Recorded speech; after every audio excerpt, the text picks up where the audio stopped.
of the internet. My name is Timid and welcome back to the channel, or welcome to the channel if you're new here. I hope you've all had a lovely day so far. In today's video, we're going to be doing a speed build in Willow Creek as part of our Country Yard Lane renovation series. And if you're new to the channel, let me introduce you to the mini-series.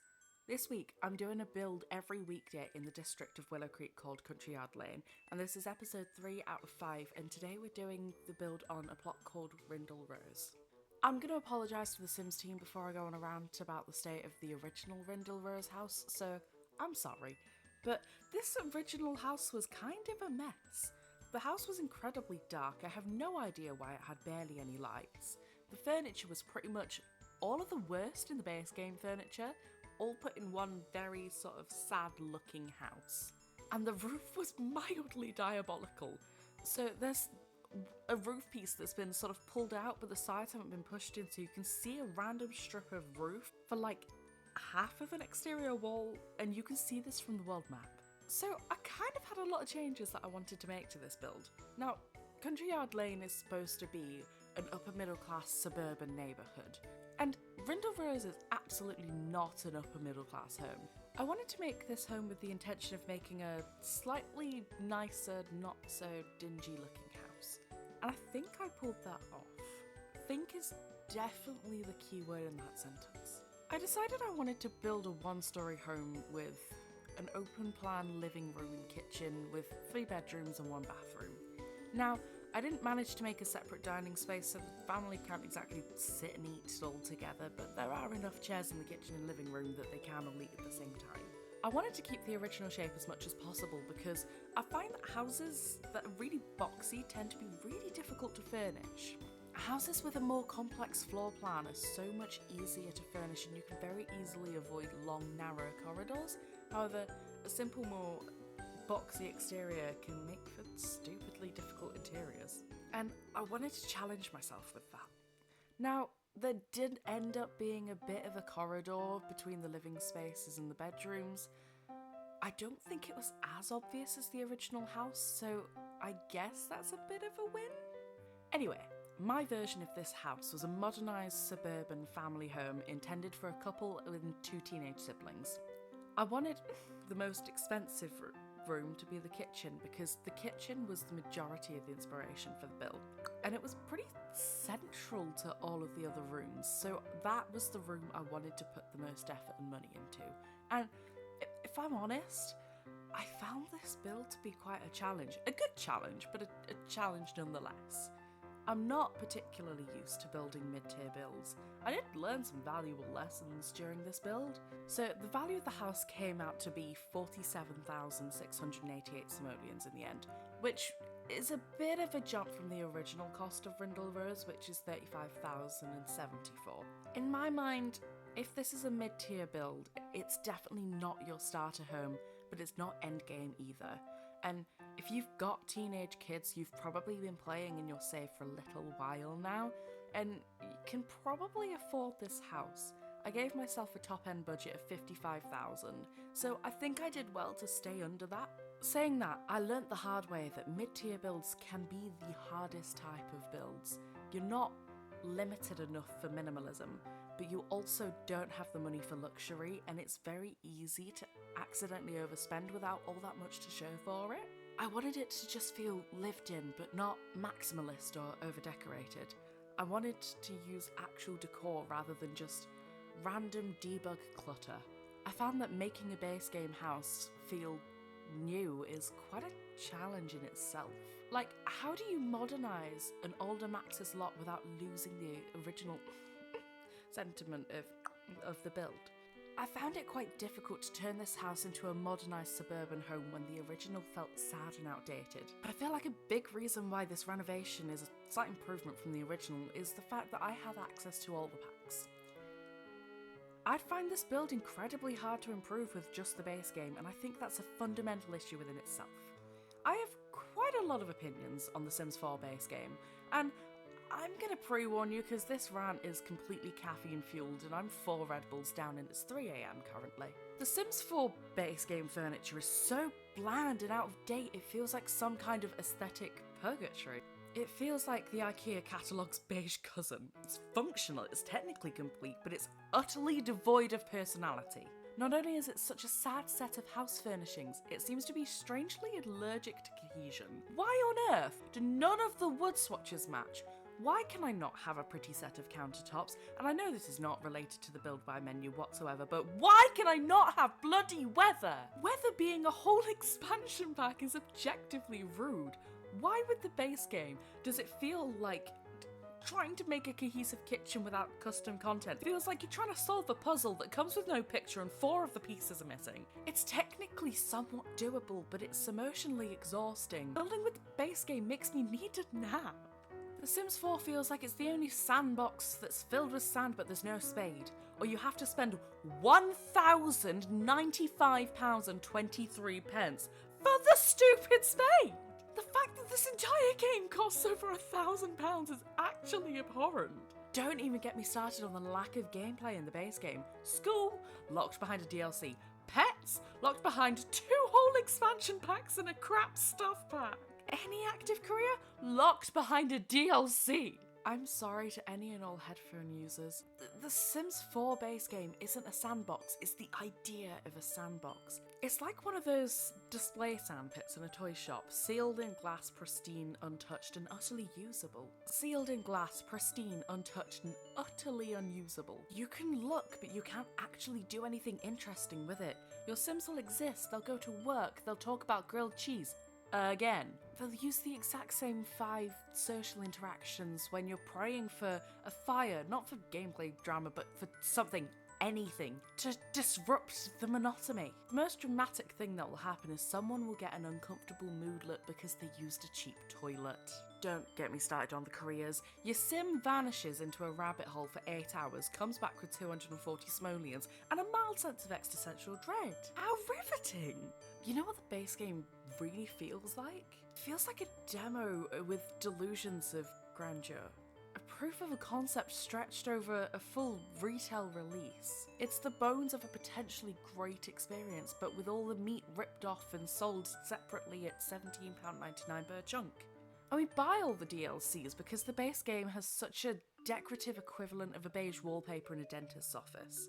Every pre-existing house is built like it's a morgue, and nothing is cohesive. Everything is either a shade of poop brown or Bic highlighter. There is absolutely no in-between.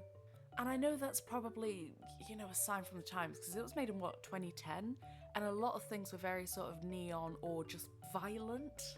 There were 2 very different aesthetics going on at the time, and I don't think the base game has been updated enough since then. Trying to make a base game only build look cohesive is like dressing for a wedding using only your PE kit and an old Halloween costume. Truly, the base game is a masterclass in how to offer the bare minimum with the confidence of a feature film. It's not a sandbox, it's a litter box at best. Guys, I'll be real, I think I'm gonna need a nap after that rant, but getting that all off my chest was weirdly therapeutic, so thanks. Don't get me wrong, I'll always love this game, but that's because I fell in love with the Sims franchise when I was a kid and My Sims came out. There was something so lovely growing up with an objectively adorable game that provided little 6-year-old me with so much joy. Nothing was hidden behind a paywall. Everything was completely accessible and I loved it. And then I started playing The Sims 2. And I played the base game for a couple of years before getting bootleg versions of expansions. And I was content playing the base game, and the expansions felt like whole expansions, whereas The Sims 4, you have to get an expansion plus maybe another expansion, a game pack and 3 kits to make the equivalent of The Sims 2 and Sims 3 expansions. All I'm gonna say about The Sims 4 packs is you can Google Anadias and thank me later. Anyways, I have absolutely no idea where we are in the build, but I did a really stupid thing, right? I completely forgot to put wallpaper in the 2 teenage bedrooms, and I only actually noticed when I went to take screenshots. That will appear at the end of the video. I feel like The Sims 4 is a bit of a skill, right? Like, I've dedicated a decent amount of YouTube videos to learning how to become better at building, and I do feel like it enhances my general creativity, weirdly. I've noticed that my art skills have actually gotten a lot better since I started doing speed builds. I've also developed the skill of working through projects logically, and I never used to do that before. I used to do whatever part of a project I felt like doing at the time, rather than working through it methodically in a way that made sense, which in the past it meant projects took a lot longer than they needed to, but I was way more likely to stick with it because I'd be fairly consistently engaged with it. Now, applying this to The Sims 4, doing speed builds means I can no longer work on rooms sporadically like I used to when I played more for fun than playing for content, because that just makes a bit of a crappy and confusing video, so it forced me to get a lot more logical with the way that I build, and it also forced me to stick with the project, because now I actually have to get it finished and not abandon it, otherwise my video will come out late. I'm brilliant on my upload schedule, I swear. I know my upload schedule has not been exactly the most consistent. However, in my defense, I moved house 4 times, which one of them is, you know, me buying a house. I got engaged. I did life stuff. I moved countries, literally. Now, I found that I get through more of the boring stuff because I'm excited about the fun stuff, like bathrooms. They suck to decorate. I used to just abandon a renovation at that point, but now I tolerate them because I know that once I've finished it, I can do a bedroom, which is one of my favourite rooms to build. This is also very much applied to life. I very rarely now have like half finished crafts, paintings or DIYs, and things no longer take me months to finish because I don't go for weeks on end ignoring projects now. Sorry about that, Bran. I've realised that I've actually not talked about the build much, if at all. I had 2 different vibes in mind for both of the teen rooms. I wanted one to be pastel yellow with gamer vibes, so I added a desk and a computer, which gives the household access to a bunch of different skills like gaming, writing, programming, thanatology, or handiness, I guess, when it inevitably breaks. And in the pink pastel room, I put a lot more of the creative hobbies, and like painting and guitar. Although, originally I did put a keyboard, but when I playtested it, my sim couldn't actually get through, so guitar it is. In the garden, which I don't think we've gotten to yet in the build because I don't watch my speed builds as I record the voiceover. But anyway, in the garden I put a bunch of planter boxes and a swimming pool so you can get the gardening skill and fitness skill. On the plus side, this house is decently mermaid friendly considering it has a massive pool in the garden. So this is the part of the video where I tend to go on a little tangent about stuff in my actual life. So we're getting violently close to 1,000 subscribers, right? Which I know sounds tiny in the grand scheme of YouTube. However, that's quite a lot for me. Like, if 1,000 people were in my office watching me play The Sims, that would be terrifying, right? So it kind of baffles me that nearly 1,000 people have come across my content and have kind of liked it enough to push a button, and I have no idea what to do with this information. Like, should I make a certain video? I don't know. Should I bake a cake? Or when it happens, do I just post on my community page and be like, yay? Do I do a Q&A? Although I feel like that's kind of unnecessary because I share a decent amount of my personal life during voiceovers for my speed builds anyway. I have no idea if I should do something with this or not, or if this isn't a big enough achievement to justify me fussing over it. Essentially, I'm asking for you guys to give me your opinion in the comments. I'd really appreciate some help with this one. I promise I'll stop rambling and actually talk about the build now. So we should be starting doing the terrain as far as I believe. I don't know, like I said earlier, I don't watch my speed builds as I record them, so I'm gonna take a guess at where we are in the video and hope that I'm right because it's gonna be incredibly embarrassing if I'm not.